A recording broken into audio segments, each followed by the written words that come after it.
There we go. Okay, I'm live on YouTube and Facebook right now. You can start with your questions right away. I'll just introduce myself. My name's Lisa. I'm a parenting coach.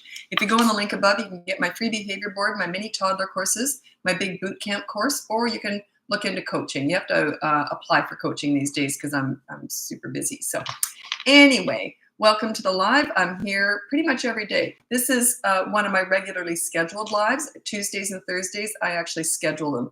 Every other day, I never know when I'm going to turn up. It depends when I've got time around coaching and stuff like that. So anyway, I'm just here to answer your questions. Okay, so I'm just waiting for your questions to start coming in. It's a gorgeous sunny day. I'd love to get out. I don't think I'll be able to get out tonight. Anyway, gorgeous sunny day here in Vancouver. It was raining this morning, but now it's sunny. So, question from Belgium. What was the city? Antwerp. I loved Antwerp. I was there in 1980. I just loved it.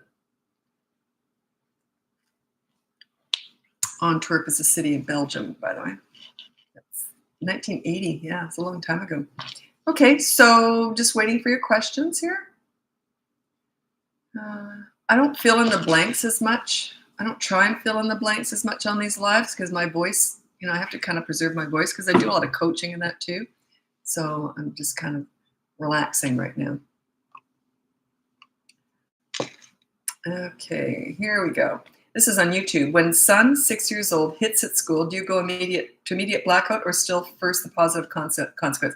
Always start with the positive consequence. So if you find out they've hit at school, you go to your behavior board and say, remember, no hitting is your rule. So now you're going to, I don't know, empty the dishwasher, whatever, get them to do a chore. And then if they won't do that, and always put in an allotted certain time so that they can't just put it off and say, I'm going to do it later, I'm going to do it later. Say, no, you can start now and I'll give you 15 minutes to do it. So if they won't do it, then you can go to immediate blackout. But you always start with the first one. What's your best advice for a 4-year-old adjusting to a new sibling? So yeah, I don't really have any advice for that because it's very hard to teach a young child that there's going to be a new baby coming along who stinks, screams all the time, takes mom and dad away from them. I don't really think you can help them adjust. I think it just takes time. All the normal stuff, maybe you can get them a little doll or something or a teddy bear and they can help, all that stuff. But basically it's a transition time. Children don't always do well with transitions, but yeah, it's just a time. It's just sort of going to be a bit of an upheaval. I don't really think you can prepare them. I've never heard of it real successful, where they go, oh yes, they completely understood what was going to happen and now they're just fine with being woken up in the middle of the night.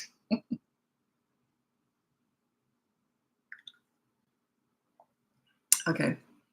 And then this is in regard to the 6-year-old hitting at school. You said, I think he's going to be okay with the positive consequence because I suggested the positive consequence first.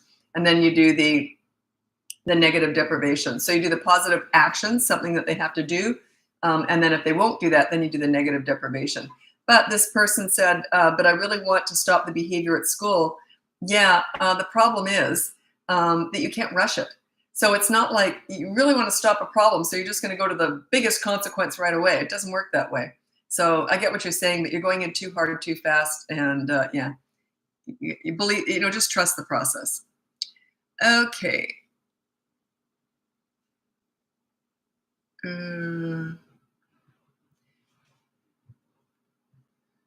May not be your area, but I'm wondering what you think about transitioning my now 14-month-old to a toddler bed before the new baby comes in October. Should we transition before or after baby?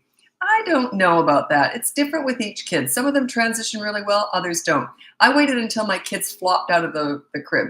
And then I thought, well, that's it. Now they've hit the floor. So I took the whole crib apart and I just put the mattress down from the crib on the floor and surrounded it by pillows. That's what I did. But I don't remember how old. I think they were quite different ages too. Probably around 16 months or something, I guess. I don't remember actually. Isn't that funny? I don't remember that. But yeah, I waited until they got out of the crib. As soon as they climbed out, then I just put them into a bed or a mattress on the floor. So if they did fall out, it would just be rolling onto the floor. It wouldn't be falling out of bed.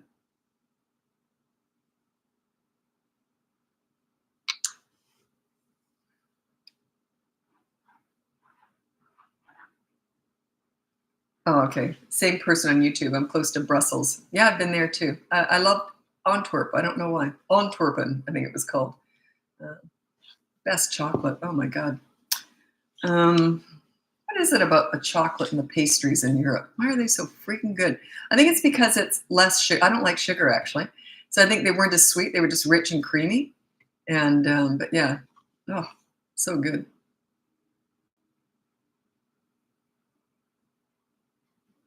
Okay, so let me see. How do you deal with lying at 8 years old? I mean, lie even about the smallest little things. Just get the behavior board that's completely free and you put down no lying as the rule. And there's a consequence when they lie. That is one of the first things that I address. If kids hit, that's number one. Lying is another one, and no bad words if they swear or name call. So those are three of the top things that I use in coaching for rules. And you only can have 3 behavior boards up. By the time you're finished, you can only have week one rule, 1 behavior board. I call them battles. Week 2, now you got 2 battles, 2 behavior boards. Week 3, you got 3, right? When I'm coaching people, this was so funny. I was coaching someone and they finished. About a year later, they said, we're really struggling. And because they weren't following the program. Anyways, they said, we have 13 behavior boards up and none of them are working. And I said, I told you to only do 3. And they went, oh, right. About that. But yeah, you only go to 3. It just gets overwhelming. Plus, then you go off the behavior board. You don't use it forever. It's just a behavior board. It's completely free. Check it out. It's in the link above. And it's just a teaching tool. It teaches you how to start doing all this. It teaches you how to bond with your kid and discipline your kid. If you're not doing one, then the other one doesn't work. If you're not bonding with your kid and connecting with them, you can't just use discipline. You have to bond with them. I always say you address bad behavior, but then you focus on the good kid. Whatever you put your focus and your energy on is what grows. If you're focused on just the bad behavior all the time, it will grow and grow and grow. When your grandchildren argue with you, okay, I don't discuss grandparenting. I teach parenting. I never tell someone else how to handle other people's kids. Because if I said something that the parents wouldn't like, see what I'm saying? I only teach parenting. Yeah, I'm a grandmother now. I don't, I'll never, I've always said I'll never tell my kids how to parent. It's none of my business. Yeah. But if they drop the kids off with grandma's rules. If you trust someone enough to babysit your kids, don't micromanage them. Just let them do whatever they do. Kids adjust to different people at different places. They're fine with that. Okay. 2.5-year-old hits when told no. How can I address this? You don't really address it. You just physically restrain. So if they hit, you say no, and then you just sort of push them away like that to let them know, and then you just walk away. If they go to hit again, you interrupt them so they can't hit again. You just keep saying no. But you can if they keep hitting, you just keep holding them. You say no, and then you look away while you're holding them. You don't give them any attention. You just physically restrain them from hurting themselves, hurting someone else, or damaging property. By the way, one of those does not apply when they get bigger, especially teenagers. You do not try and physically restrain a teenager who's just damaging property. You can try and physically restrain them if they're hurting themselves or someone else, though. But yeah, teenagers, you never want to get physical with a teenager. Thank you for your advice. Your words are incredibly helpful. Great, that's what I'm here for. I'm just here to help you. And this is all my free content. So I don't answer parenting questions anywhere else. I don't usually get to my messages and comments. Sometimes I'll try, like this morning, I went to a cafe and I answered a whole bunch of them. I don't remember what platform it was on. But yeah, this is where I answer all the general parenting questions. It's right here on the lives. I'm on here every single day. And yeah, you can email me if you want to know about coaching or something like that. But I don't answer parenting questions anywhere else. I can't. Wouldn't have time to do anything else if I did that. So that's why I'm here. Okay, just waiting for your questions. Very quiet on Facebook lately. Instagram and TikTok they get crazy, those lives. I have 18-month-old identical twin girls. They have the complete opposite personalities. The reason why twins often have the different personalities is they tend to go in different directions. So if they see one has sort of cornered the market on one personality trait, they want to be different and they'll get another one. I see this all the time. I used to work with triplets. They were all completely different because they go, oh, she's the funny one, so I'll be the serious one, or she's the academic, so I'll be the athletic one. They often do that. Now, it doesn't mean that they're doing that just because they're twins, or it doesn't mean they are consciously doing that. But it often happens that way. It's really weird. Makes sense though, doesn't it? Screen time for a 3-year-old. I've got a whole bunch of videos on that. You might want to look that up because I have 3 different methods. 2 I don't like, 1 I like. You might want to check that out. Do I want to go into that? Yeah, just a sec. Sometimes I just don't feel like telling something. I don't know why, because I've talked about it so much. I guess I talked about it a lot in coaching today. Media management. Anyway, I will address it. Okay, media management. Let's say you decide on 10 hours per week. So then let the child decide when they do it. But 3 years old is a little bit young for that. So what I would do is I would say, okay, so you've got a half hour every single day for media. Okay, and that's it, and just time it.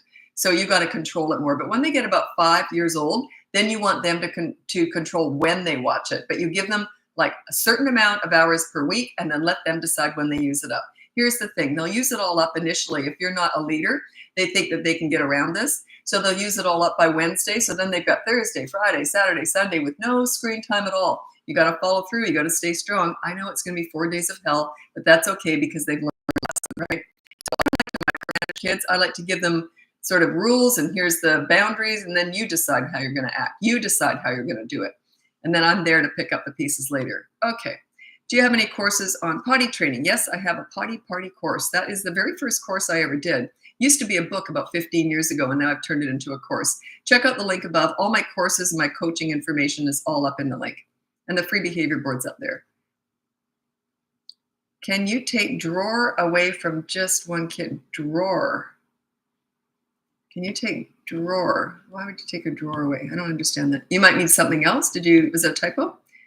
What are your thoughts on grounding teens? I wouldn't do it. Yeah, you mean withholding that they can't go out, that kind of thing? Yeah, I don't do that. I also don't believe in a curfew. Doesn't mean they're out all night. But anyway, teens are mostly, and I don't quite know what's going on. Like, why would you ground them? And what do you think it's going to do? Do you think it's going to work? Has it worked in the past? Have you tried it? How's that working? It doesn't usually.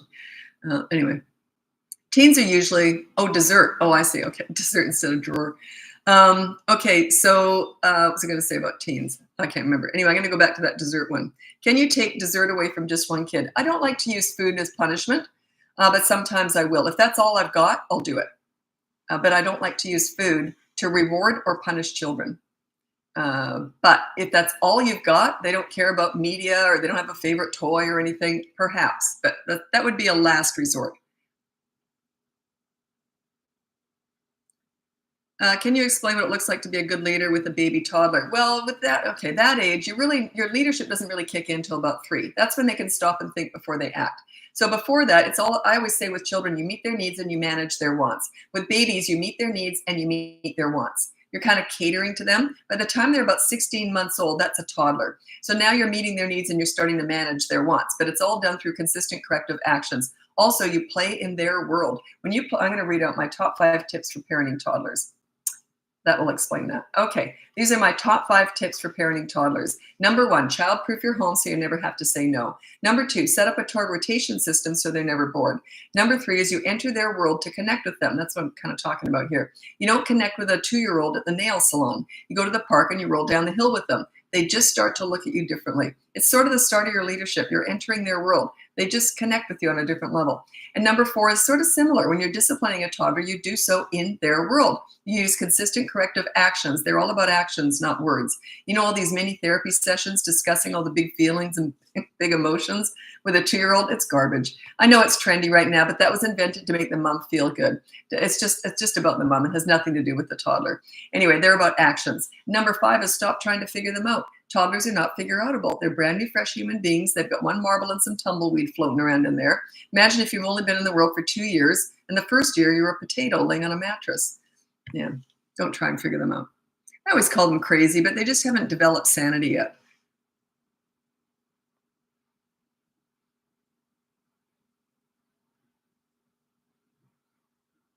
Nine-year-old doesn't want to wear their seatbelt. Well, I don't want to pay my taxes either. So what are you going to do? Like, it's got to be done. Say it's going to be done. You got to wear your seatbelt. So yeah, you might want to check out the boot camp course because that's just ridiculous defiance. So check out the boot camp course. That's up in the link above. All my courses are up above. That might be for you.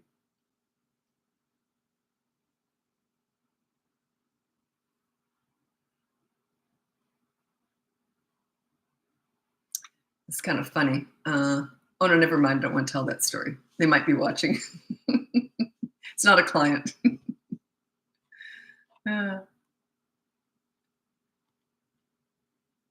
Is the behavior board effective for 3/4-year-olds when they can't read? You use pictures. So like if you put your rule is no yelling, you do a face like this and then a big cross through it. So use pictures. And then also, you don't have to explain, they don't have to understand absolutely every nuance about that behavior board. If they say, I don't know, I don't get it, say, you'll learn as we go. And they will. They'll learn as they go. They'll learn that if they do something naughty, there's going to be a consequence that they don't like. That's all they need to know. So, and same with you. You're on there too. That's what makes it work. How do you feel? Oof. How do you feel? Well, now you could have cut me off at the knees here. I'll tell you why. How do you feel about a reward system for teenagers? It's been recommended to me. I don't want to criticize who's recommended it to you, but I wouldn't do it. No, I just wouldn't. I don't do reward charts or reward systems. I just don't. Doesn't mean kids aren't getting special treats or special rewards, but I don't use it as an incentive to be well behaved. Or you know what I mean? Yeah, I don't do that. It's kind of like begging. If you do this, I'll give you that. It's kind of, I don't like it. It's weak. And how's it working? I don't like it. But they can learn to earn things that they want. Now, how does that differ from a reward chart? I would say something like this. Sure, I'm going to hold your phone until you finished your homework. Okay? So yeah, you can have your phone back as long as you finished your homework, and I'll check it when you're done. Like if you're really having problems with something. That's how I do it. But I don't use it like a reward. I use it like an incentive. Sure, you can earn your phone back by stuff like that. But I'll tell you, if you're like this with your teenager, that's not going to work. We don't start with that. We start slower than that. So yeah, if you have problems with your teenager, you have to hire me for that. And I can't take all people on anymore. I'm just super busy. So you have to apply for coaching if you're interested. That's in the link above. But if you're in crisis, I always take crisis people in anyway. Crisis is life and death stuff with teenagers. That's sort of my specialty, is crisis work. So it's life and death stuff. Real critical stuff. Put crisis in the subject line, send me an email, and I always take crisis people on. No, a crisis is not 4-year-olds having tantrums every day. Someone did that. They wrote, and I said, crisis is not your 4-year-old having tantrums every day, because they went in crisis. It's funny.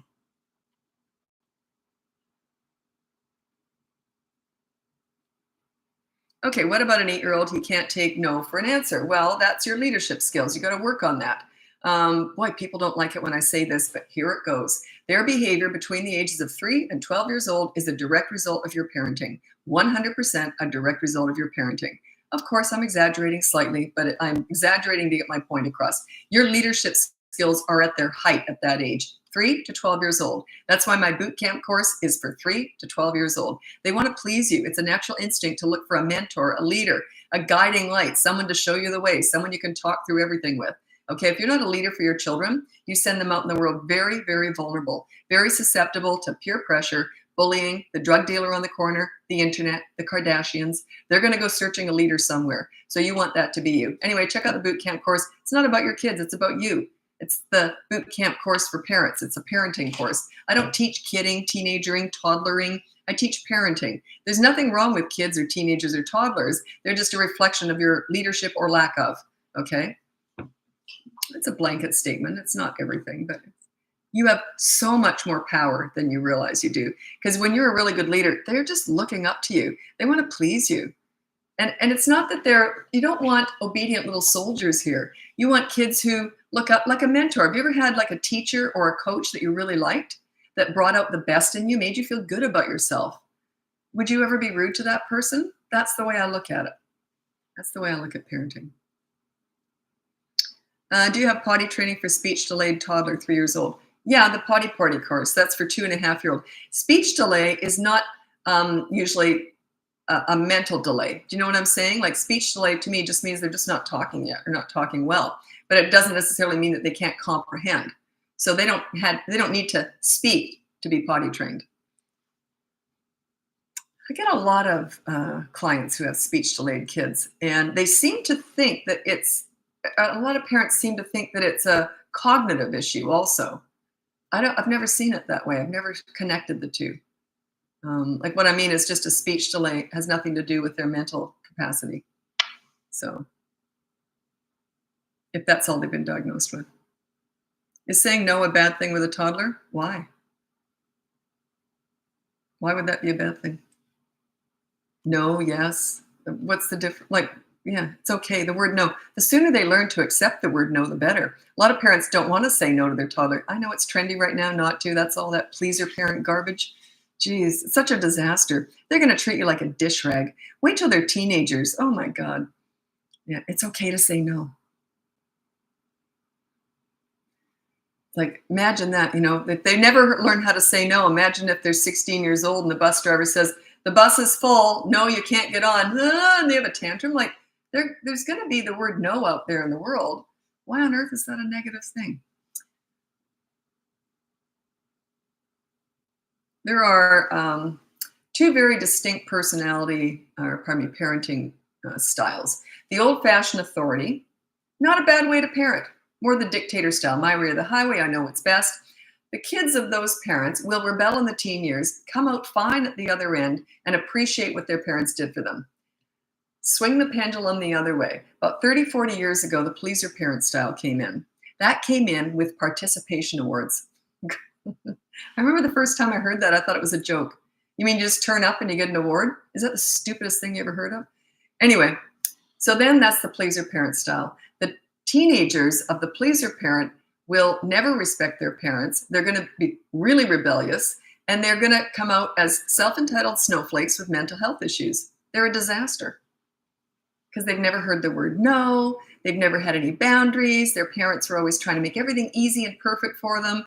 If they didn't like a teacher, oh, I don't like that teacher. The parent goes in and tries to tell the teacher off and how to teach their child. It's all that kind of stuff. It's a ridiculous way to parent. It's not even parenting. I don't know what that is.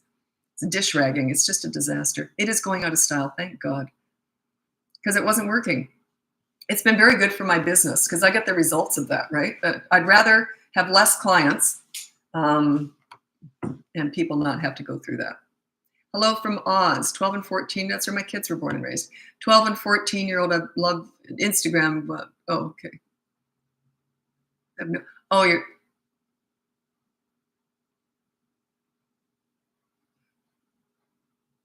negotiation. What do you want from me? I need that from you, working tree. I don't quite know what you're saying there. One thing I say with teenagers is I say, okay, I'll read it out. I guess this is what you're referring to. These are my top 3 tips for teenagers, and I'm going to discuss one of them that I think you're talking about. So my top 3 tips for parenting teenagers. Number 1 is listen to understand and show empathy. You don't listen to gather information to lecture with, or they will shut you out. You use these more than that. When you get good at what I call silent listening, they'll tell you everything right through the teen years. They can't help themselves. Number 2 is you negotiate pretty much everything, which is what I think you're talking about. You can't do it with everything. It's not a blanket statement, but it's a general idea. If you can negotiate it, do so. Go something like this. Hey, I want your dirty clothes in the hamper. What do you want from me? They'll often come back. When you treat them with respect, they often treat you with respect too. So yeah, you just negotiate back and forth so that you find a middle ground.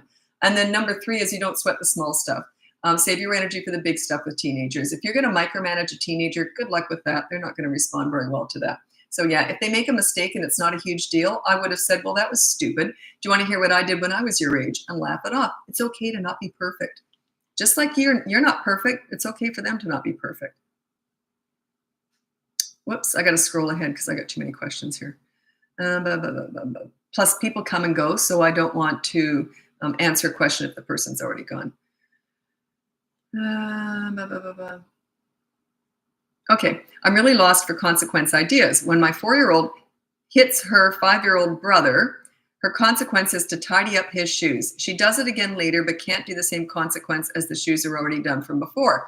Okay, so there's got to be 2 consequences. So a consequence is if they hit someone, they have to do something nice for them. So I would do it twice in a day and just come up with a couple different things.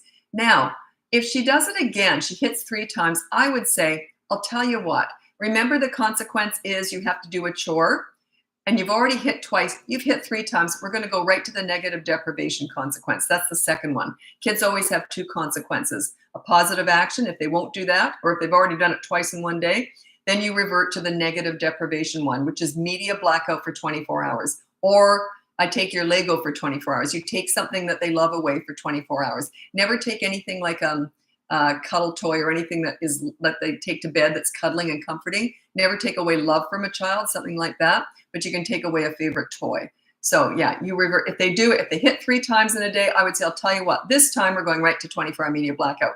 Now, I know what you're thinking. What if they keep hitting during 24-hour media blackout? Not much you can do. They're already in the punishment. So you can say, that's why you've got 24-hour media blackout.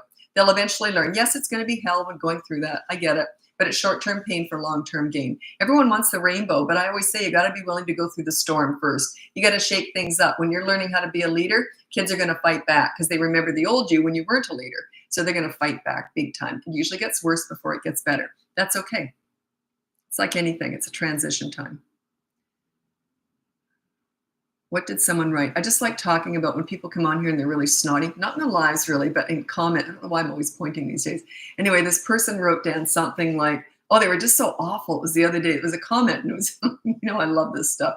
So they wrote something really nasty about me and I was thinking, and they were telling me to get off the air, don't talk anymore, get lost. And I thought, I wonder how important they think their opinion of me is. Like, it always strikes me as funny. Do they really think I'm going to read that and go, oh, boo-hoo, I'm going to stop doing social media? It always strikes me as funny. Like in person, would they have the balls to come up to me and say something like that? Like, no. But on social media, they think that their opinion is so valuable. It's usually kids who do it, but I almost wrote back, how important do you think your opinion of me is? So I've never obviously been bullied. It doesn't bother me. But it just strikes me as funny. What reaction are they looking for? I don't know. Yeah, probably not working. Oh, one of them came out the other day. Oh, it was horrible. Surprised that they didn't get us, shut down. It was that rude.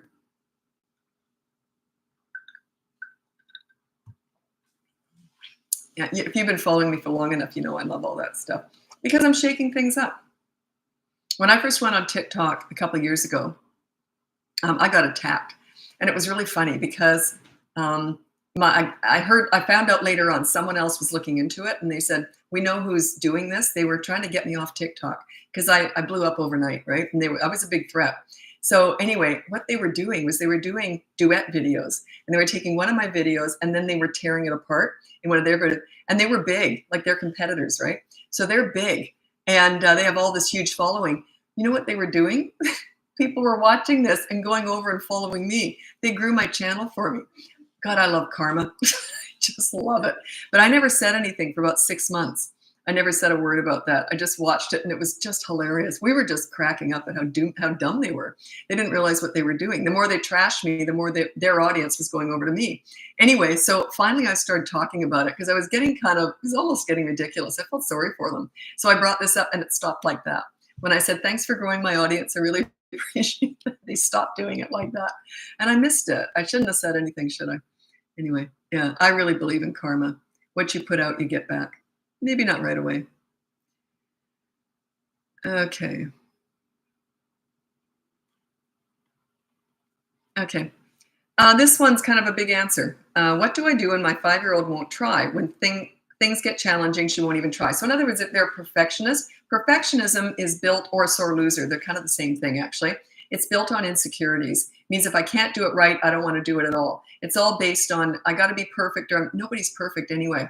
And nobody's impressed by that but you. So you think that you're going to be perfect at something, so you won't even do it if you can't be. The road to success is paved with failure. I always told my kids, if you're not failing at things, you're not trying hard enough. You're not pushing yourself hard enough, because that's what life's all about. If you really get somewhere, you really got to push. You really got to be willing to fail. And also about poor sportsmanship, I got to run soon, but my mom always emphasized the playing, not the winning. So whenever we played games, we played to win, but we never cared if we won.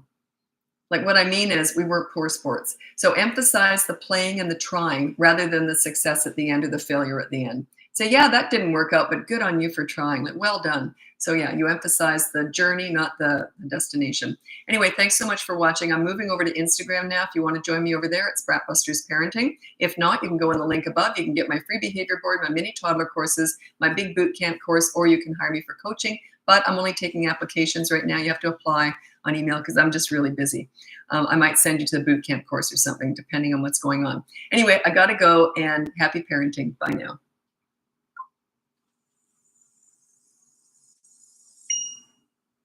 I love that little ting at the end there. Okay, Instagram now. That went really fast. My voice is holding up today, thank goodness. There we go. Okay, Instagram is changing a little bit. Everyone used to turn up in a clump within 10, like 100 people after 10 seconds. They were all there right away at once. Now they're petering in a bit more. I don't know what's going on. Hello, welcome to the live. Yeah, they're coming in fast. Okay, don't know why that happened. I'm talking to YouTube. Actually, that's not true. I'm talking to myself mostly. Okay.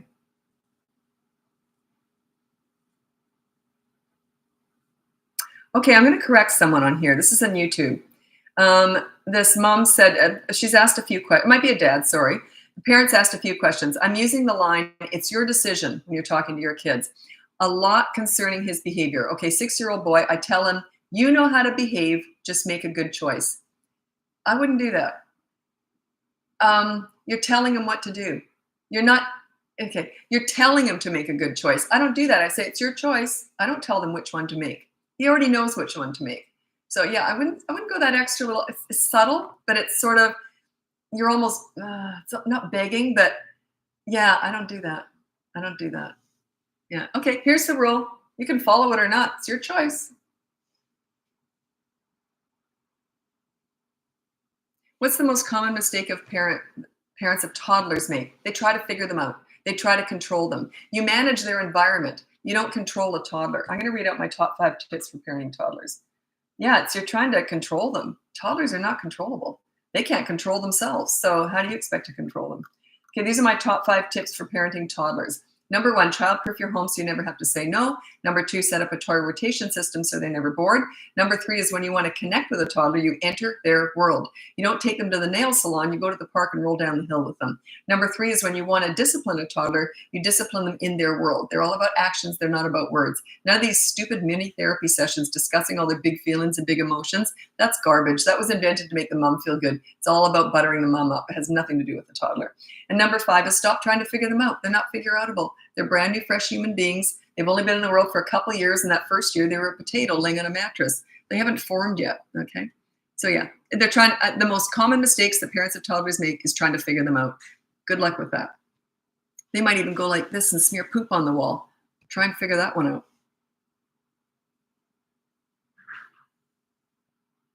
This is interesting.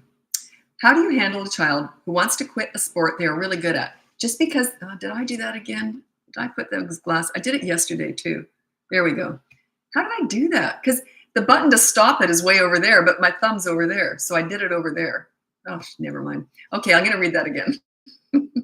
How do you handle a child who wants to quit a sport they are really good at? Just because they're good at something doesn't mean they like it. Okay, I can't tell the story. It's too personal with my kids because I don't talk about them when they are older, really. But yeah, I made the mistake of doing that. I thought, but you're so brilliant at that. Why don't you do it? You could do this. And then my kid just said, I don't like it. I'm not happy when I'm doing it. Just because they're good at something doesn't mean they enjoy it. So I encourage my kids to do what they enjoy, not necessarily what they're good at. Does that make a difference?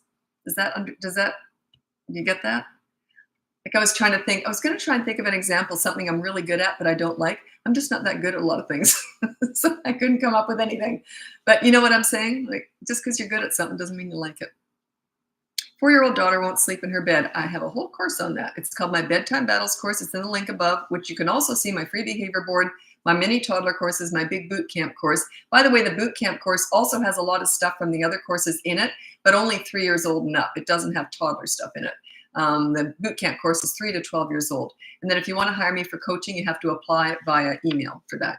But look it up first, decide if it's for you, and then you have to sort of ask me.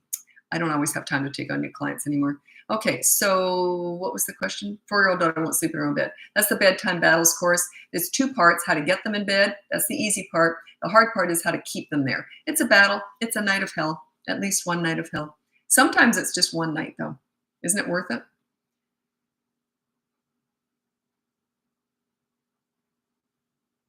Hello, ma'am. Ma'am. Reminds me, I've got a lot of clients from like cowboys and that. A couple who do rodeos. I think they're friends and one recommended me to the other.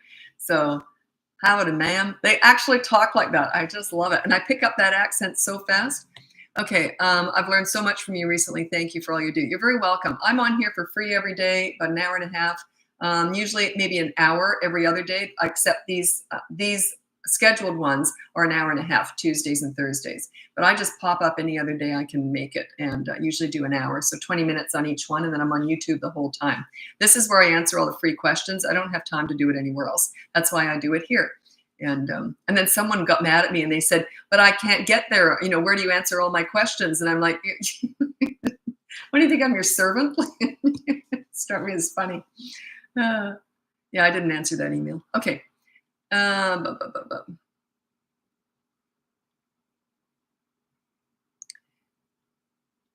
Okay. This happens all the time.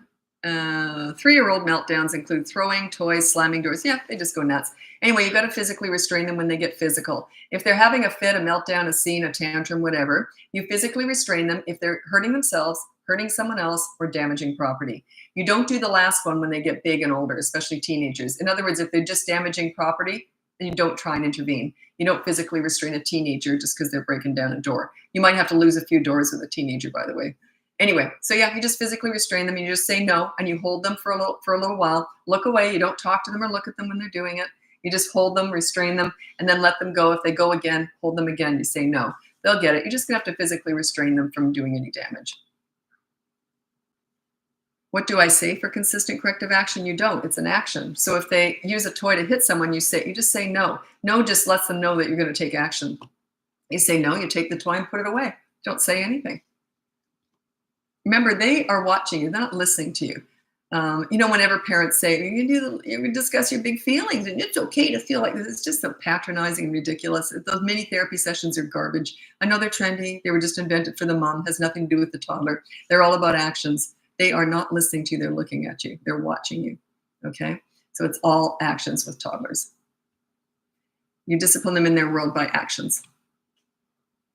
You either remove the fun from them or remove them from the fun. You don't do time out though. You just remove them, take them beside you, hold on to them, take them away from the fun. Yeah. Listening from the Philippines. Hello. I don't think I have any clients from I think I did. I was going to say, I don't know if I've had a client from the Philippines. I get clients from all over the world, which is fascinating because a lot of, I teach North American culture parenting basically, or Australian culture. That's where I raise my kids. But I'll sometimes get someone from Egypt or something, a different culture, where the man is the head of the house and there's no way he's going to be on that behavior board because he's not going to be accountable for things. So I have to respect that. And different religions have different ideas too. So when I'm surprised they hire me, but anyway, they do. And then I have to work with that. I have to respect that, it's fast. I love that. I love a challenge. So I love that. I've learned a lot about the world just through coaching parents. One of the reasons is that when you're coaching people, it's raw. They tell you a lot. It's very personal. So you learn a lot about the people that way, probably more than you would learn if you just, were out visiting with people. So yeah, I love it.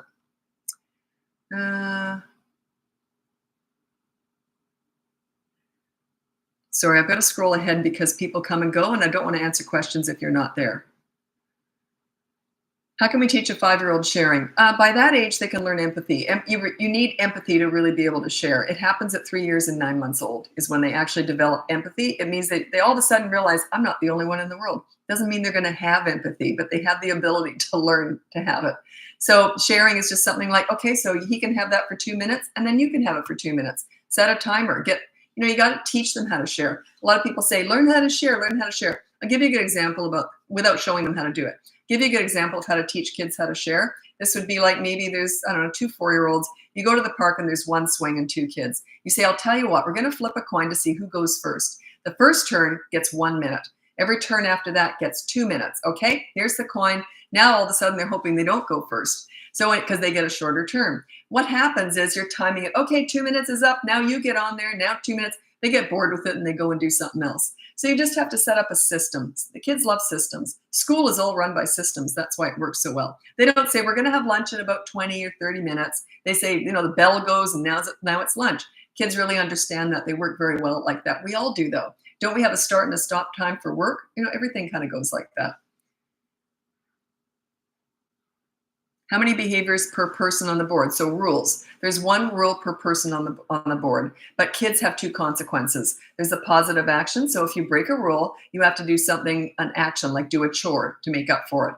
If they won't do that, that's their choice. If they won't do that, then you resort to the negative deprivation. It's usually something like 24-hour media blackout. That's the one they don't want to go to, but you're quite happy when they do because that's the bigger lesson. The bigger the consequence, the bigger the lesson. So are they going to get worse before they get better? Yes, almost always, because they're going to fight it. They're going to remember the old you that wasn't a leader. So all of a sudden you're exercising your leadership skills and they're going to go, wait a minute, I want to do that too. So there's a little bit of a battle initially. Just stay calm, and because you don't want your children to lead. They don't want to lead, really. That's the funny thing is children instinctively want, crave, and need a leader, and yet they'll fight you if you're trying to be a leader, unless you're already a good leader. But yeah, it's interesting. I think it's just a challenge. They're challenging you. Do you know the kids that I've worked with who are the quickest to turn around and get respect from are the most challenging, the most difficult, the most disrespectful. Because when they come up against a calm leader, it's almost like they go like this. Oh, finally. Whew, whew. That's what I've been waiting for. They need, crave, and want that. Okay. If you're not a leader for your children, you're going to send them out in the world very vulnerable. They're going to be very susceptible to peer pressure, bullying, the drug dealer on the corner, the internet, the Kardashians. You get the idea. They're going to look for a leader somewhere else. You want it to be you.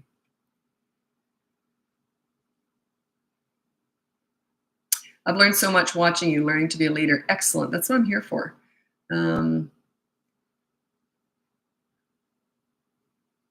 Yeah, I can't answer this question, but I'm going to read it out and tell you why. How much leadership/discipline can I exercise as a step parent? I don't know. I don't know where your role is. Are you? Do they live with you full time? Is the father or mother, are they supportive of your leadership? You know, I can't answer that. It's different with every single family. That would be a coaching issue. What is a toddler age? It's just my own idea of it. A baby is 0 to 15 months. A toddler is 16 months to 35 months. Once they turn 3, that's 36 months. I call them a preschooler or a kid. Okay, preschool is 3 and 4. 5 to 8 is school age. 9 to 12 is tween. 13 up is teenager. That's just the way I've done it. Most important parenting advice for parents of 4 months old. You meet their needs and meet their wants when they're babies, okay? You just, whatever they want, just give into it. And then if they really are starting to hit or that, you just go no. You say no to a baby who's hitting, when they know, they're kind of going like that and they're 10 months old or something. You can say no. You grab their hand, you say no. You never want to say no to a baby that makes them cry. You do it like this, no, so that they go like this. And they look at you. They're going to try and hit again. You just say no, and then you distract them, okay? I'm going to tell you a funny story about my granddaughter. She's 2 months old, and I was out there visiting. It was just the mom and I, and my son was at work. Anyway, so I said to the mom, I said, look, I'm just here to hold the baby. You go do whatever you want. Take a break. So, of course, she runs around cleaning and doing a million chores, as you do. So she said to me, because I said, well, what is she like? You know, because they change every week, right? I said, what, you know, she said, she likes to be walked around. So you have to walk her because she was squawking. She was tired, but didn't want to fall asleep. So she was just wanted to be walked around, right? So I walked around with her for about an hour, back and forth and back and forth. And I would have taken her outside, but it was raining that day. Anyway, so I was walking around with her. And then I thought, well, she's only 2 months old. I'm 63 years old. I can outsmart her. Because I was getting a bit tired of this, right? I was cramping up and everything. So I thought, well, I'll just stand in one spot and rock, but stomp my feet like I'm walking. She had her eyes closed. So she couldn't see the ceiling moving. As soon as I did that, she started squawking. She went like this and started getting mad. How smart is that? So, oh, sorry. It's like, Grandma, keep walking. Oh, you know, keep walking. So, yeah, does she have Grandma wrapped around her little finger? You meet when they're babies, you meet their needs and meet their wants. They're just babies. You want them to feel nurtured and loved, and whenever they squawk, they get what they want. It's not going to spoil them. It just makes them feel very secure and very loved. But yeah, she had me figured out. Isn't that amazing? You'd think that how on earth could she have, like, that was like within a split second, she knew I had stopped walking. Grandma, keep walking. Oh, okay. Isn't that funny how such a tiny little thing can have so much control over a big person? Okay. So I'm going to scroll ahead because I don't want to answer questions if you've already left. I obviously can't get to all the questions. Yeah, they know when you stop and know when you sit down. Yeah, she fell asleep. And you know they're asleep when you pick up their arm and it goes like that. When it's still stiff, they're not really asleep yet. So her arm was all floppy. I sat down in the rocking chair and I'm going, instantly woke up. Grandma, keep walking. Ah. You're so smart. Okay. Well, I don't know what you mean by this. When you said any advice for easily overstimulated babies, I don't know what you mean by that. What does that mean? I used to work with NAS babies. That's the one, narcotic addiction syndrome. I know different places call it different things, but back in the day, this is 1980s, early 80s. I used to volunteer in this hospital with severely, disabled children in that. And one of them, the wing that I was in, they had a section where it was just NAS babies. So I got to hold them for the first time, and it was like they were like 6 weeks old. They'd never been held before. They'd just been changed and bathed and very carefully because they couldn't handle any stimulation. Plus, they had the mask on, so they couldn't see anything. So I was told, and this is talk about overstimulation. That's the only experience I ever had with anything like this. And I was told when you hold them, they had to put a blanket between me and them so they couldn't feel my heartbeat. I had to hold them away from my heartbeat. You couldn't breathe on them. You couldn't look at them, and you couldn't talk or nothing. Like they couldn't, and they took the mask off them, and the baby was just jittery like that. Now that was overstimulated. So I don't know what you're talking about, but that was the extreme of overstimulated. So I couldn't do anything. I just had to stand there breathing in the opposite direction. Isn't that bizarre? So that was about 40 years ago now. The problem with that is when a child is born addicted, okay, it hits them in the impulse control. So throughout their lives, they're going to have problems with impulse control. They don't have any. So yeah, it's a real challenge. I've worked with a lot of those kids down the road who started out that way, started out addicted to something. So it's the lack of impulse control is from what I've seen, the biggest behavioral challenge with those children.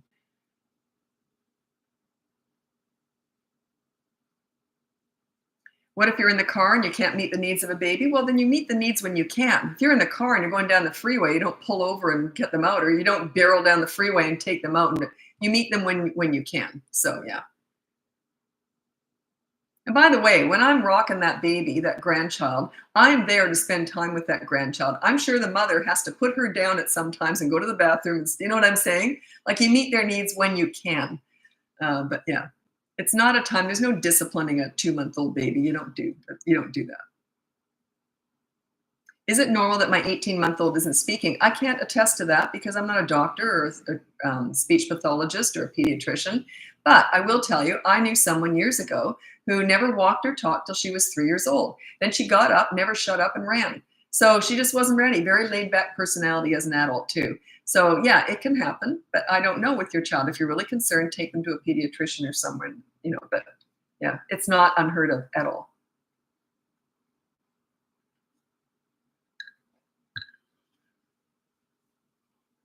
Oops, okay.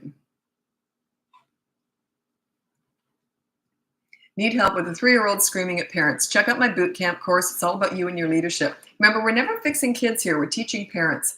Everyone wants me to fix their kids. I don't do that. They're just a result of your parenting between 3 and 12 years old.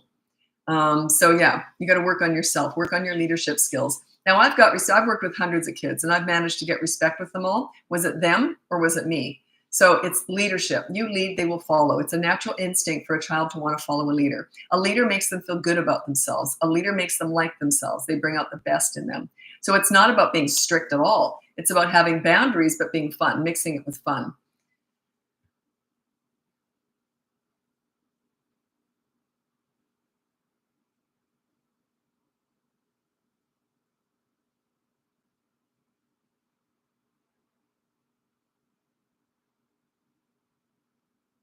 I feel this is so funny. You're not alone, by the way. I feel weird learning about parenting when I don't even have kids yet. I get emails about that. And they'll say, I don't even know why I'm watching you. I watch you all the time. Then I don't even ever plan on having kids. So you're not alone. I think that's funny. And someone said they find my voice really relaxing. I could not fathom that ever happening. But I've heard a few people say they find my voice, they find me soothing. I wouldn't say that at all. But anyway, okay, everyone's different. Okay, how do you help a child 9 years old with negative self-talk, typically around homework? Um, I don't know what you mean. Oh, I'm stupid. I don't know how to do it. Say, well, give it a go. You don't have to be a brainiac. Just get it done. Just sort of play that down. It's kind of a manipulation. It's a pity party thing, a victim thing. So I don't know. I don't feed that at all. I say, yeah, oh, well, yeah, we can't all be brainiacs. So just get it done. Do your best. Give it a go. I would talk like that. Like, don't get pulled into that. It's a woe is me kind of thing. So set it up like you don't have to be perfect. You don't have to do great. That's okay. We're not all going to be good at everything. Do you have an opinion on speech therapy therapists? No, I don't. That's not my lane at all. I'm a parenting coach, so I have nothing to do with that. But I'll tell you a story. My daughter was in grade 1, and the teacher said, and we already knew this, she couldn't say clock. She couldn't put the K and the L sound together. So she would go clock. She did, and we thought it was adorable, right? So the teacher said, you should probably get that looked at. And a teacher has to say that because they red flag stuff, right? So it's just her job to sort of point that out and say, and she mentioned it a couple times, and I didn't want to do it because I thought she'll outgrow it, and I thought it was so cute anyway. So anyway, I took her to a speech pathologist, and then after the second visit, she didn't do it anymore, and I kind of regretted it. And then she was saying, oh, there's the clock, and I was like, oh, my little baby's growing up. So yeah, I don't have anything against them or for them or whatever, but I kind of regretted that. Now, if she had real speech problems, that would be different, right? I have a lot of clients who, when I'm coaching, and they've had sleep therapists, speech therapists, all sorts of, I don't even know the terms for all this, but all sorts of behavioral therapists and this and that, all these specialties. And they're all focused on the child, which I find interesting. The speech therapist, I can see it especially, but it's all focused on the kid. I don't do that. I don't fix kids. I teach parents here. So I come from a different direction. So yeah, we're just such different lanes, right? And not to say that they're not valuable. We're all valuable, but it's just you got to go with what suits you. Yeah. A lot of people around me are saying he's autistic due to not speaking, so I'm not sure what to do yet. Go in the, I don't know if your child's autistic. I have no idea, but I would go in the forums of other parents with autistic children and see if you see any similarities. And then I'd also take them to a specialist. Why not? If you're worried about it. If you're writing about it and worried about it, just take them to a doctor and have them assess them. Yeah, I don't know. I don't know what's going on. How do you get your book? Oh, I don't have a book. Maybe in the next couple of years. I've been approached a lot by people, big publishing houses too. But yeah, I kind of got my own idea about what I want to do. So it's going to be in the next year or two probably when I have time. I'm just so busy right now. I went on social. I was doing fine before this, but I went on TikTok 2 years ago and blew up overnight, changed my whole life. And then about 6 months ago, I went on Instagram. And then about 4 months ago, I went on Facebook. I was always on there, but just once in a while, but really hit it hard. I've got someone doing it for me now. And so, yeah, I got real busy real fast. So I won't be writing a book for a while. But hopefully I do have plans for it. Hopefully one day.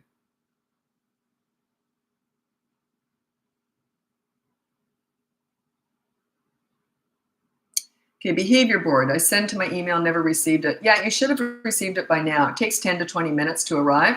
But over the weekend, I was not happy with this at all.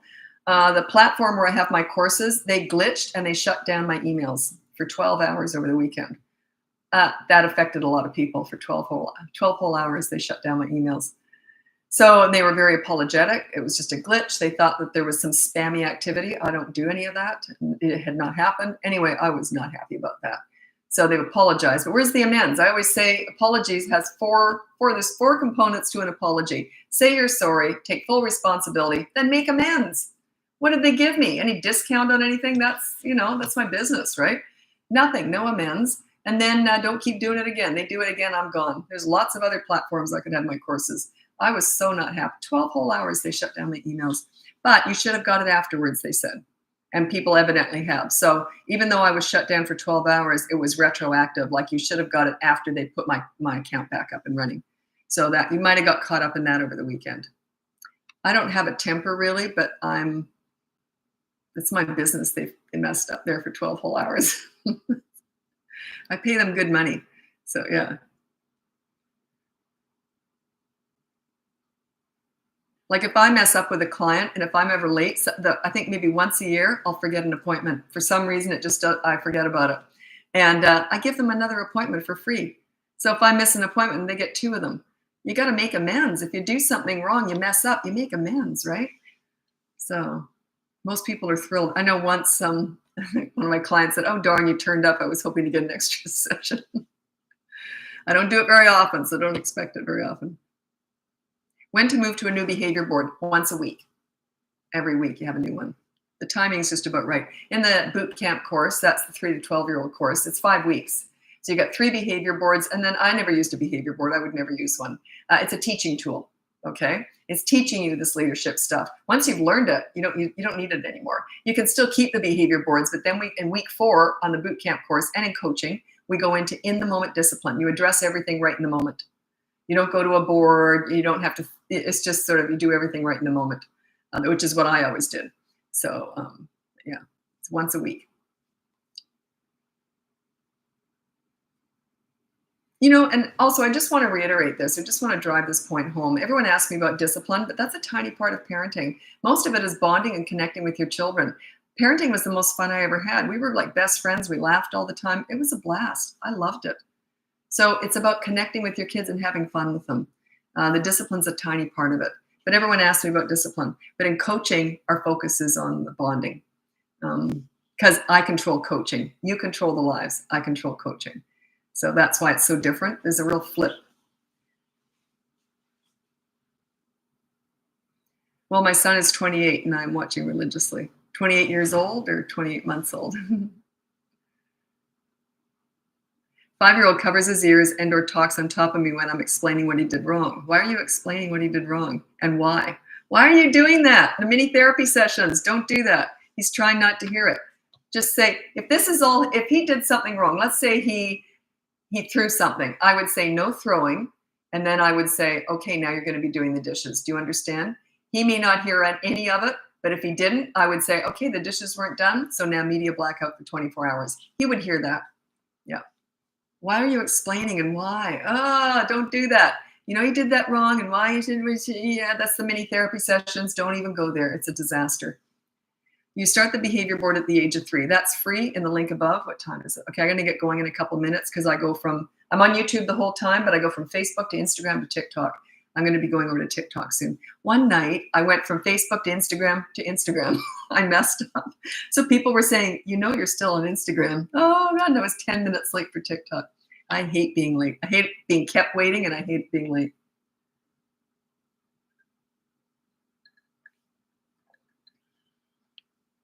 I teach too, so very beneficial there. Huge portion of my clients are daycare workers, teachers, principals, child psychologists. I couldn't do their job. That's business. That's institutional work. I teach parenting. It's personal at-home work. They're quite different. Some stuff crosses over, yes, but a lot doesn't. There's not a parent-child relationship can't be compared to a teacher. They're all different, right? So, and also, it's not that those people with child development degrees struggle more with parenting. They're learners because they're in the education field. So they're learners. So they're more inclined to hire a parenting coach, I think. I've never been hired by a youth worker. A youth worker specializes in troubled teens.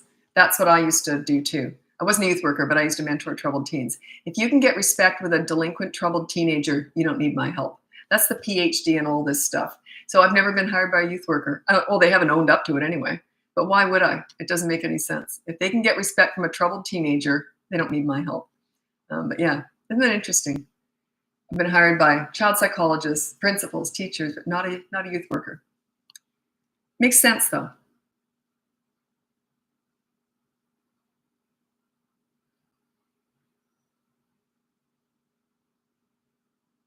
Okay, you're asking me, how do you control other adults? When you say to me, how do I tell my family members not to force my 3-year-old to say bye, kiss, hug them? They shame her. I can't tell you how to control other adults. I teach parenting, not how to control other adults. See what I'm saying? Yeah. Just put your foot down. Say, don't shame her. She doesn't have to hug you. She doesn't have to say goodbye. That's, what else can you say? But yeah, I don't teach how to control adults.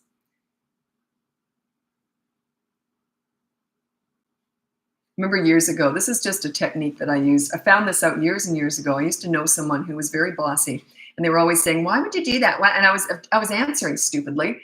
Finally, one day I just said, crazy Lisa, shut them right down. They never bothered me again.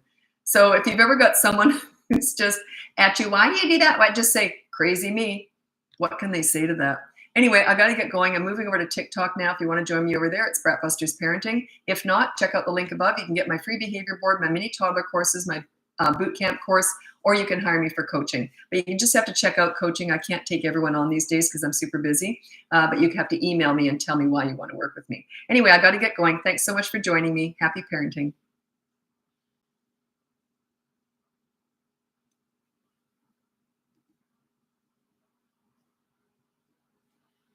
Oh my goodness. Oh, hideous. I just got a picture of myself. I don't know how it even turned up. I guess I was doing a video on my personal channel. Oh God, it was awful. Oh, that was frightening. You know how you get to see a picture of yourself and it's from an angle you've never seen before? And at 63 years old, that is not pretty. Okay, so now I'm on TikTok.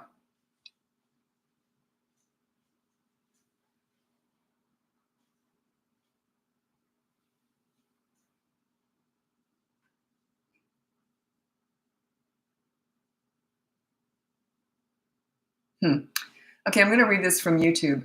What can I do if I fell for the trying to figure him out crap when he was a toddler and now he's misbehaving? He's 7 years old. Check out the boot camp course. That is all about your leadership, and it's a 5-week course. I can't explain how you do it in like 1 minute here. It's a whole 5-week course. It starts you out slow and it's all paced out accordingly. So yeah, check out the boot camp course. It's in the link above, or it's in, if you're on YouTube, it's in the description. Okay. So now I'm on TikTok. Welcome. I'm Lisa, and I'm a parenting coach. If you go on the link above, you'll see my free behavior board, my mini toddler courses, my big boot camp course, or you can hire me for coaching. But you have to apply for coaching these days because I'm busy. You have to let me know why you want to work with me. Okay. Oh, I am. Congratulations. Now, I am is one of regulars on Alive. She was due last Wednesday, which was the 6th, her first baby. And she said, I'm excited to get induced tomorrow. Been having contractions, but I'm only 2 centimeters dilated. I just went through all this with my son and his girlfriend. And anyway, it was a very exciting time. So it was a couple months ago. So congratulations. And I can't wait to hear. Okay. Any tips for my 20-month-old meal times? He seems to get bored and stop eating after 2 bites.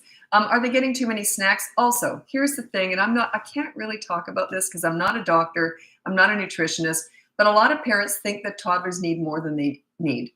Like they think, they're not eating a big meal. They tend to be grazers more. They tend to eat a little bit all day long. So maybe cut back on snacks, or a snack can just be something like a piece of fruit.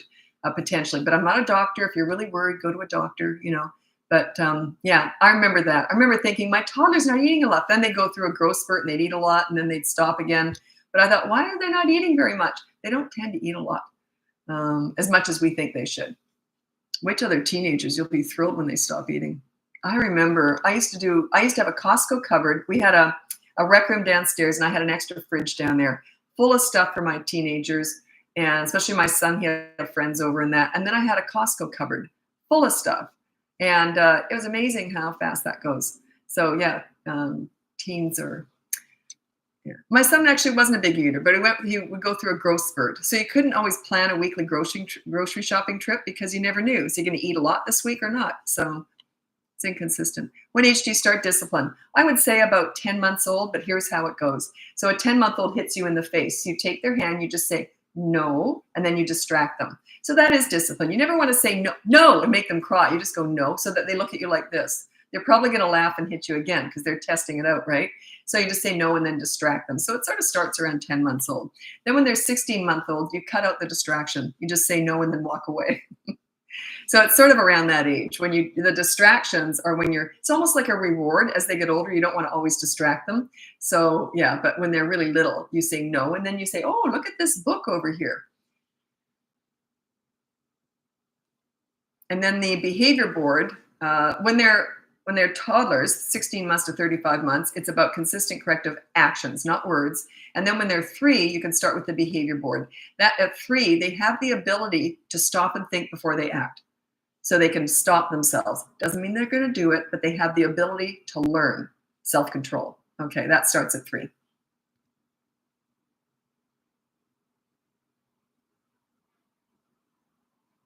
You know, I get asked, all I ever get asked about on here, fair enough, I don't control the lives because I'm responding to you. But in coaching, I completely control coaching. And the focus is on bonding with your kids. It's on connecting, being fun, having fun with your kids. That is what I focus on. So you get a very different, like a lot of people who hire me in coaching, they're like, why is this so different? Because I'm in control. And I should do that more on here and express the fact that parenting leadership is more about connecting with your kids than it is about discipline. Discipline is a tiny part of all this. It's something that you deal with. I don't take any crap. You deal with discipline, deal with bad behavior, and then you instantly turn around and focus on the good kid. I don't want to tell that story. I've told it, oh God, so many times today in coaching. The pool story. Look that up. Look up example of leadership parenting. It was one of my big videos a few weeks ago. Just put in Bratbusters example of leadership parenting, and it's the pool story. It encompasses what I'm all about. It's you deal with bad behavior, then you flip it around like that and focus on the good kid. Where you put your energy, where you put your focus is what grows. Your goal is to make your kids like themselves, to make them feel good about themselves, to boost their self-esteem. When they like themselves when they're with you, they want to please you. You ever been around someone that makes you feel great about yourself? That's what this is all about. So would you be rude to that person? No, it'd be embarrassing. That's your control as a leader, is that they like themselves so much when they're with you. Okay? Sorry. You know what? I have a base 15,000 steps that I do every day. I just reached that. I'm sitting still. I'm sitting still. How did I reach 15,000 steps sitting here? Anyway. Okay, so yeah, I'm going to start controlling these lives a bit more, because instead of me just responding to all this negativity, which is the discipline, that's not what I'm about at all. I worked with hundreds of kids. I had no leverage with them. I was just their mentor. I was working with them in a class. I had no leverage. I wasn't disciplining them, but I knew how to get respect. And I got it through fun. So that's really what I'm all about.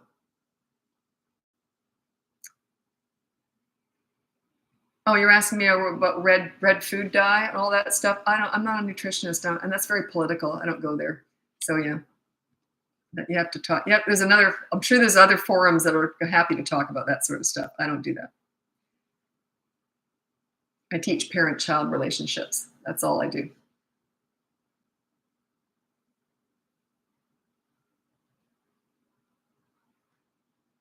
Here we go. I'm a new mom and teacher. I'm the fun teacher with strict rules, and kids do great for me. Yep.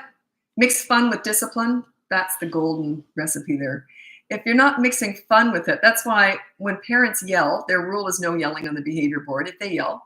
And then their consequence is they have to play hide and seek for 20 minutes or something. That's their consequence. So you yelled at the kids. Now play hide and seek for 20 minutes. Now make it up to them. Have fun with them. Be the fun parent.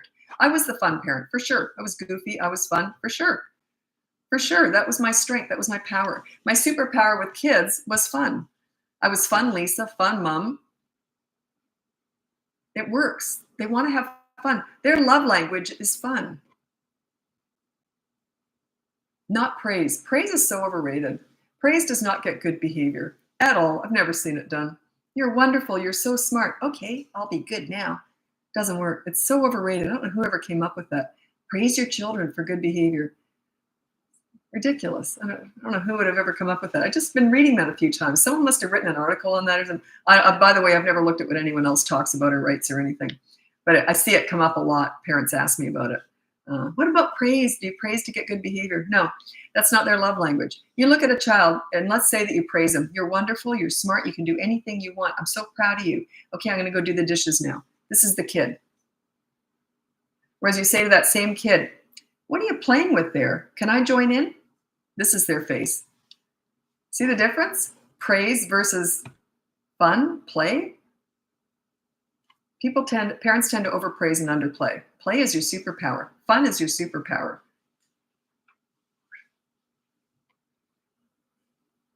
I feel so awkward when trying to be goofy in front of others. How can I break that barrier? Well, you don't have to be goofy. I was just talking to a client about that recently today, and I was saying, I am nuts. There's no two ways about it. I have no pride, no dignity around kids whatsoever. I'll do anything. So yeah, I don't worry about it because my audience is kids, and that's who I'm playing to. If I'm looking after kids or something, I don't care what anyone else thinks. I'm playing to those kids. They're my first priority.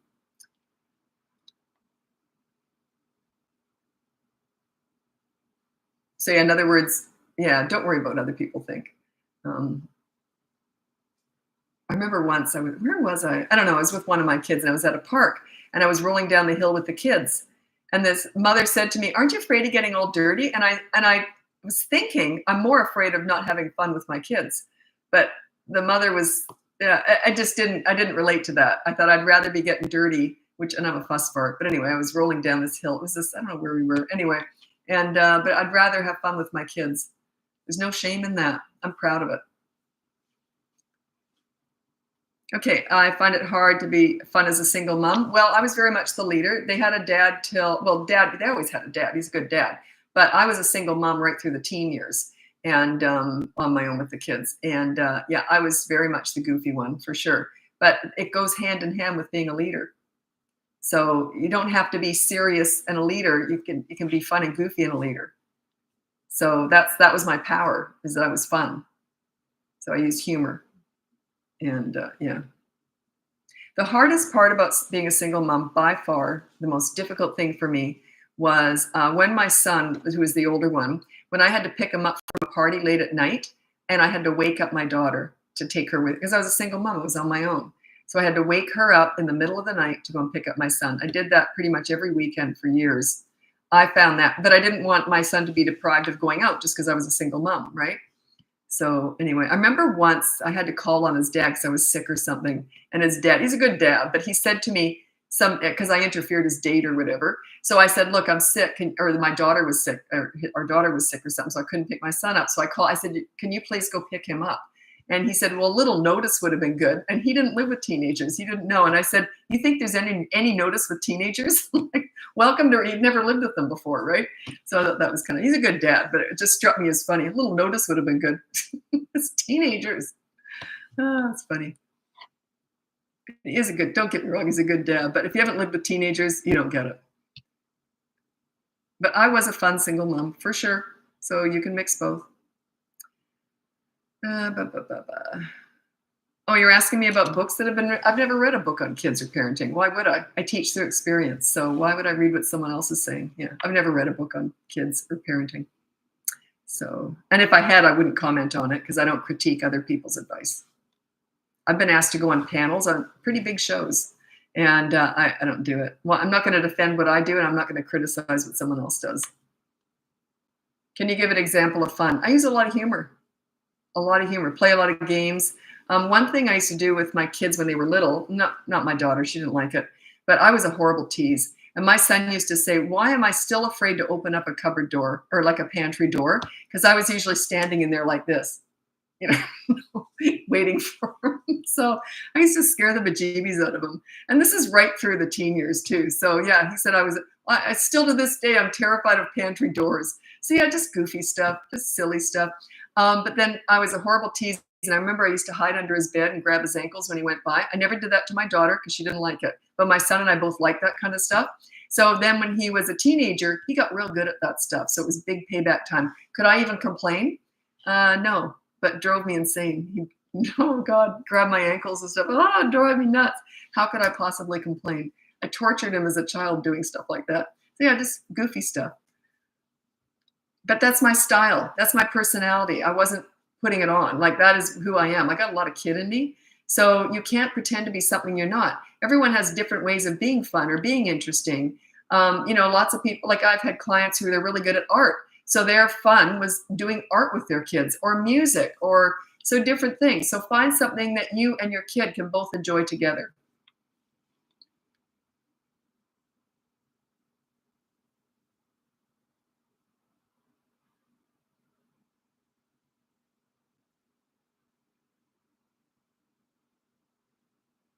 Also, when you're having fun with your kids, it should be in their world. You don't expect them to find their inner adult. You find your inner 13-year-old, find your inner 6-year-old. You play where they are, play in their world. That's the ultimate respect. So find something that you can both enjoy. Like, I was just goofy. We did crazy stuff, but I love water slide parks. I love stuff like that where you go to those gaming places and stuff. We used to go to the arcade and do, my daughter and I loved DDR, Dance Dance Revolution. We bought the thing at home and everything. Do you know what I used to do? When they were at school, I'd go to the arcade all by myself, like a middle-aged woman, and I'd do DDR by myself, so I'd be really good. So when I played with my daughter, she'd be, wow, you got really good. So yeah, I kind of entered their world. Yeah, there we go. We do crafts, dance parties, and movie nights for fun. Perfect. I talk a lot more about that in coaching, just personal stuff I did with my kids, crazy stuff. But yeah, I had a blast. I miss it. The most fun I ever had was parenting. Okay, I love everything you say as a mother and an early childhood professional. Oh, thanks so much for your support. I appreciate that. You're either going to resonate with what I'm saying or you're going to hate me. That's okay. Just move on if you hate me, because you're never going to like me. This is what I am. I never change. So if it's not resonating with you, you're never going to do it anyway. And I'd rather you get results with someone else than not get results with me. Do you know what I'm saying? Yeah, you got to find what works for you. And I'm not stupid. I don't think there's only one way to parent. I think there's lots of different ways that are effective. I just teach what I know through my own personal experience working with kids. I didn't learn much with my own kids because I kind of had it figured out before they were even born, because I worked with so many kids before that. But yeah, find what resonates with you. Everyone's different. It's like dieting or religion or anything. Find what resonates with you, what makes sense to you, because then you'll be encouraged to do it, right? I don't want you just listening. I want you to take action and do it. I want you to get results. Do you suggest having kids close in age for parents? Yeah, I don't think that anyone can really answer that, because nobody really knows. You can't take all the same kids and then say, okay, let's pretend they're 5 years apart and 5 months apart or whatever. And that can happen, by the way, preemie babies or whatever. But yeah, my kids are 5 years apart. Between my two kids, I had back surgery, was told to not get pregnant again. Of course I did, because I had such a dodgy back. And then I miscarried multiples, and that was kind of heartbreaking. And then finally I got pregnant with my daughter, and she was born 2 weeks after my son was 5. So I didn't plan it that way, but boy, was it ever perfect. You know why? I only had 2 kids, and it was perfect. I was lucky I got those two I don't do well with pregnancy. I had to have heart surgery after my daughter too. I developed an arrhythmia with her and had 2 heart attacks, and it was awful. I'm not good at being pregnant, obviously. So, but it was great because he started grade 1, then I had her. Like, he just, you know what I mean? It was nice. I had a newborn, and I got to bond with her and everything while he was at school. So it worked out perfect. I stretched it out. It was perfect. And he was a great big brother. He was 5. He was nurturing and, helpful. So it was wonderful. It was easy for me, for sure. But yeah.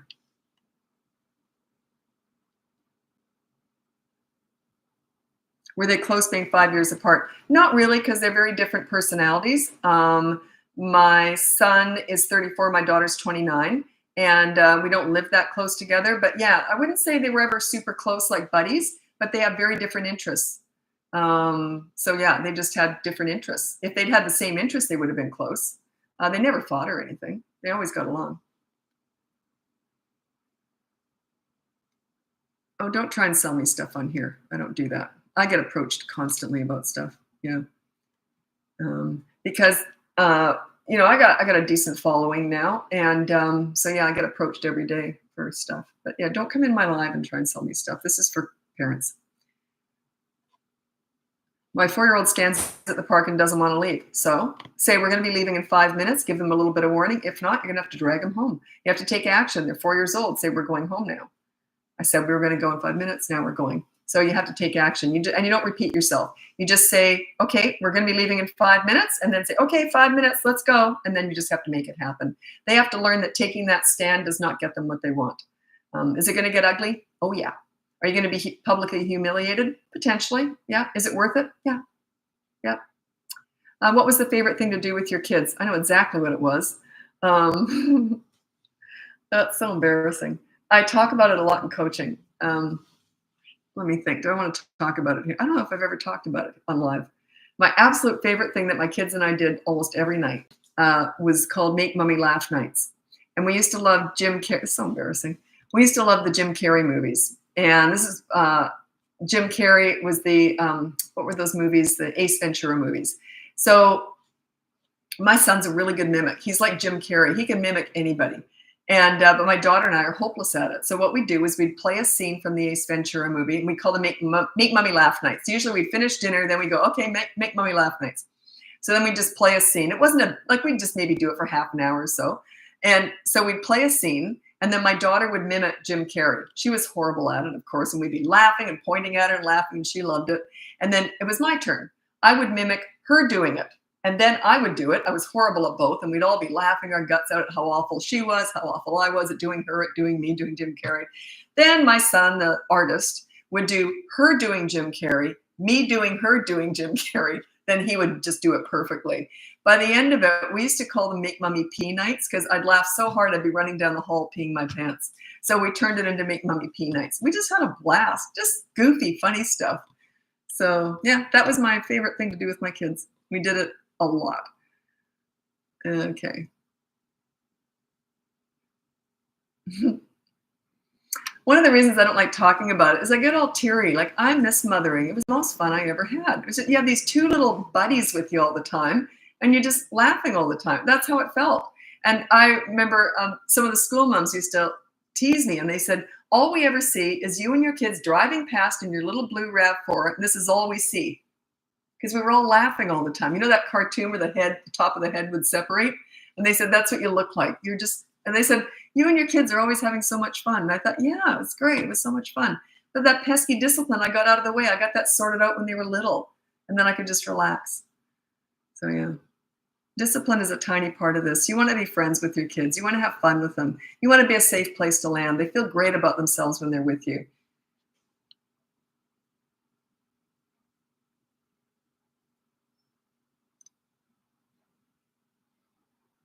Aw, your advice and boot camp course has made me such a confident parent. Great results. Thank you.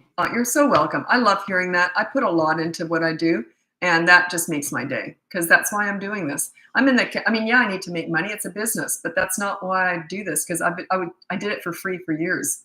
So I love what I do. I love helping parents. I love seeing the results. So thanks so much for sharing that because it really means a lot to me. Strong-willed 3-year-old. So what does strong-willed have to do with it? Then you can use that strong will for good too. Well, people always talk about a strong will as if it's a negative. Strong will can be a very good thing. They might turn out to be a leader of tomorrow, the head of a big corporation. So yeah, strong-willed is not a bad thing. You just have to redirect it. So check out the behavior board of the boot camp course. It's all in the link above, okay? And oops.